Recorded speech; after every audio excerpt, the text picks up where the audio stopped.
Bonjour et bienvenue sur TechClash pour cette nouvelle vidéo.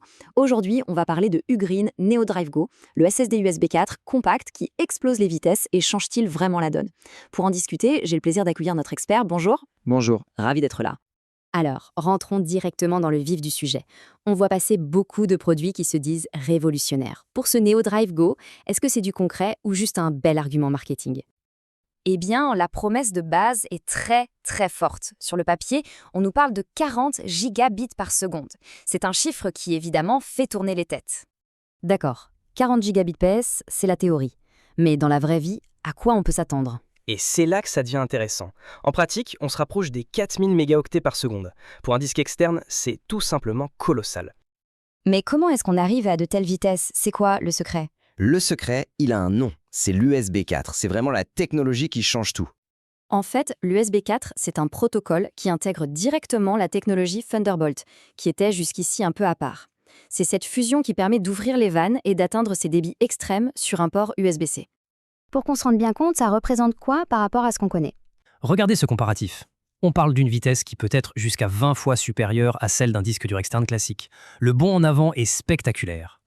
Donc, au-delà des chiffres, ça change l'utilisation au quotidien. Complètement. On n'a plus cette petite latence, cette attente qu'on associe au stockage externe. On a vraiment l'impression de travailler sur un disque interne ultra rapide de son ordinateur. C'est bluffant. Mais alors, la question se pose, qui a vraiment besoin d'autant de puissance? Parlons un peu des usages concrets et du design de l'objet. Clairement, ça s'adresse aux utilisateurs exigeants. Je pense aux créateurs de contenu qui montent des vidéos 4K et qui transfèrent des gigas de rush en quelques secondes. Ou encore les gamers qui veulent déplacer leur bibliothèque de jeux sans y passer des heures. Et bien sûr, les photographes avec leurs énormes fichiers RAW. Et en termes de capacité, ça donne quoi? Le modèle d'un téraoctet est très pertinent. Pour vous donner une idée, ça représente plus de 500 heures de vidéo 4K ou 25 000 photos RAW. Ça devient un vrai espace de travail mobile, plus seulement un disque de sauvegarde. J'ai remarqué le design avec ce câble qui est directement attaché au boîtier. C'est un détail ou c'est vraiment important? C'est un détail crucial. Fini le stress d'oublier son câble, ou pire, d'en utiliser un de mauvaise qualité qui briderait complètement les performances. Là, tout est pensé pour la mobilité et une performance optimale, immédiate. D'accord. Donc, on a la vitesse, les usages, un design bien pensé, ça semble parfait. Mais il doit bien y avoir un mais. J'imagine que la compatibilité, c'est le point sensible. Vous mettez le doigt dessus, c'est le point d'attention. Pour avoir les 4000 mégaoctets, il faut impérativement le brancher sur un port USB 4 ou Thunderbolt.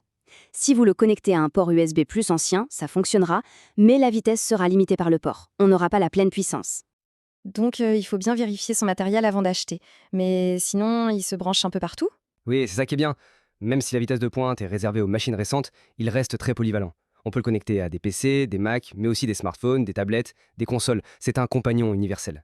Très clair, on arrive donc à la question finale, celle que tout le monde se pose, est-ce que ça vaut le coup? L'investissement est quand même conséquent. Pour y répondre, il faut comprendre qu'on ne compare pas la même chose. Ce n'est pas juste un SSD externe plus rapide. Comme on le voit ici, il ne joue pas dans la même catégorie. Un SSD classique, c'est pour stocker et sauvegarder. Le NeoDrive Go, c'est un espace de travail actif, c'est fait pour monter une vidéo ou lancer un jeu directement depuis le disque.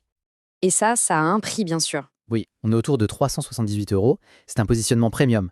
Mais c'est cohérent avec la technologie embarquée. Pour un professionnel pour qui le temps c'est de l'argent, le gain de productivité peut très vite rentabiliser l'investissement.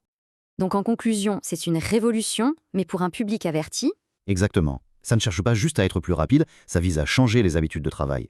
Pour ceux qui brassent des fichiers lourds tous les jours, l'impact sur le workflow est réel, surtout quand chaque minute est précieuse. Merci beaucoup pour toutes ces explications très claires. Si cette analyse vous a plu, n'hésitez pas à laisser un like ou un dislike. Et bien sûr, abonnez-vous à TechClash pour ne rien manquer. On attend vos réactions et vos questions dans les commentaires. Le lien du produit est dans la description et l'article complet est disponible sur le site gtgeek.com. Merci de nous avoir suivis et rendez-vous dès demain pour une nouvelle vidéo sur TechClash.